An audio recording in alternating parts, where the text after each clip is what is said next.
Berikut kisah salah satu kasus penipuan investasi paling terkenal di kancah global seperti dikutip dari Business Insider, Geologi About.com, Resource Investor dan sejumlah sumber lainnya. Niat buruk Michael de Guzman bermula saat dirinya bercita-cita menjadi seorang kaya raya. Namun dengan cara singkat, maka tercetuslah ide untuk membuat berita bohong terkait penemuan cadangan emas itu. Guzman percaya, agar kebohongannya dipercaya banyak orang, dia harus menggandeng geolog lain. Guzman lantas menghubungi ahli geologi lain, John Valderho. Guzman lalu meyakinkan Valderho untuk menemukan investor yang mau menanamkan modalnya agar keduanya bisa mengeruk emas di belantara Kalimantan. Dia meminta untuk mencarikan investor yang berani menghadapi risiko dan pantang menyerah. Valderho merekomendasikan seorang pengusaha Kanada bernama David Walsh. Walsh kala itu menjabat CEO Bre-X Gold Minerals, Ltd. Guzman dan Valderho lantas menyambut Walsh di Indonesia untuk membicarakan bisnis tersebut. Dari pertemuan itu, pihak Guzman dan rekannya mendapat kontrak proyek senilai $80.000 atau $904 juta dari Walsh. Bre-X bersedia membeli properti di Busang dan menunjuk Guzman sebagai manajer proyek. Duit sudah di kantong, Guzman lantas meluncurkan langkah selanjutnya. Ia pun membentuk tim khusus guna mengambil sampel kandungan emas dalam tanah Kalimantan. Setelah sampel terkumpul, Guzman butuh menganalisis emas secara pribadi sebelum dikirim ke luar negeri.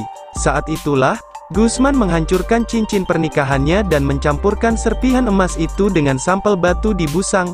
Skema ini disebut petik terbalik salting petik terbalik dan berulang kali dilakukan Guzman. Dia menggunakan rasio sekitar 3 ons emas untuk setiap ton batu yang digali. Lab analisanya sangat meyakinkan dan membuat Bre-X berhasil mengundang perhatian para investor. Pada 1995, Bre-X melalui Guzman mengklaim cadangan emas yang terkandung di lahan Busang itu berjumlah sekitar 30 juta ons. Setiap tahun, perusahaan terus meningkatkan potensi cadangan emas di lahan tambang tersebut. Bahkan pada 1997, Bre-X mengumumkan cadangan emas di tempat tersebut berjumlah 70 juta ons.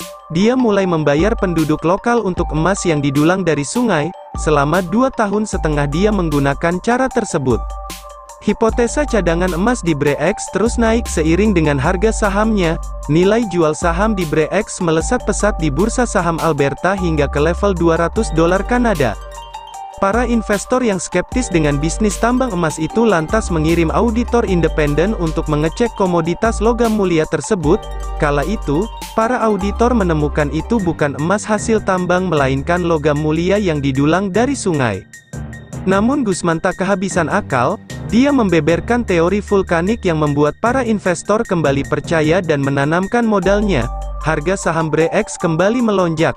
Saat itu, Guzman, Valderho dan Walsh menjual porsi sahamnya di Bre-X senilai $100 juta. Untung besar yang didulang dari Kalimantan tersebut lalu mengundang kecurigaan Soeharto yang kala itu menjabat sebagai Presiden Indonesia.